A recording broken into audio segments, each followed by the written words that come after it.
Қызылорда облысы Шиелі ауданында қазіргі таңда мен мынау жаңағы төтенше жағдайлар бөлім басшысы мынау отпускіге кеткендер естіп отырмын. Негізі ол кісі 2 ай болыпты келгеніне басшылыққа, бірақ енді ол отпускіге қалай шығып отқанына мен таңым бар.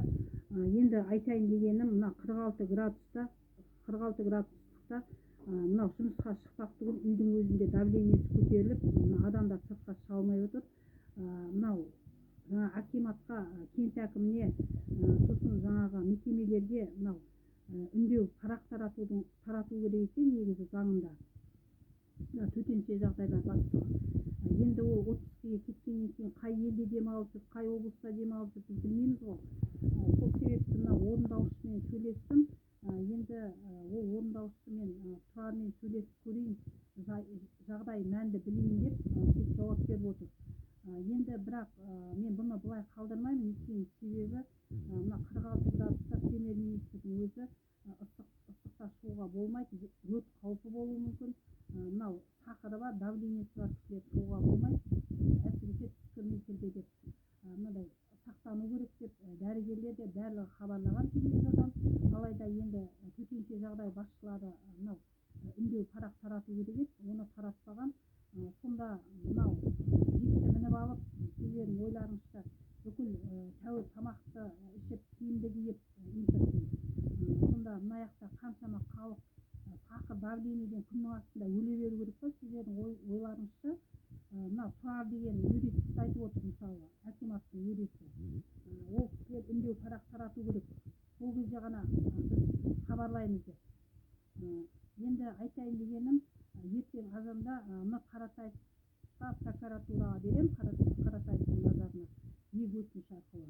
Мынау жаңағы осындай үндеу парақ таратпаған, халықтың жағдайын істемеген, мынау президентіміз жұмысшылар жылы деп тағайындаған, алайда сол бағдарламаны, кодексті орындамай отыр. Себебі қаншама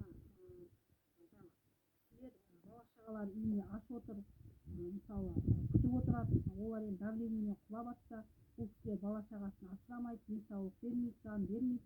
Енді ақша берсе берер.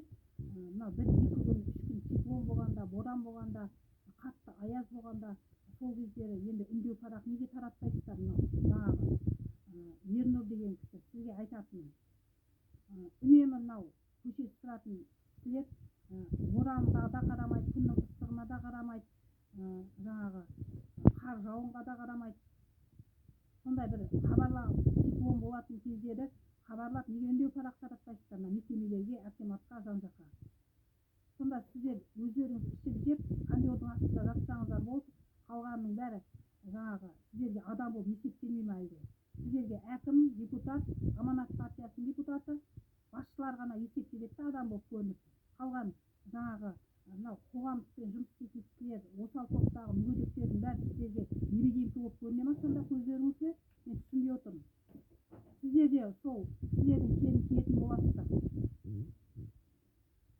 Мен прокурорға үстеріңізден шағым жазам. Сіздер де сол кісілердің кебінін киетін боласыздар. Мен сіздерге уәде беремін. Мен жаңа сөйлестім, төтенше жағдайдың зам екен жаңа орындаушысы. 46 градуста жұмысқа салып қинаған қандай болатын. Сіздер де сол жаңағы системадан өтетін боласыздар.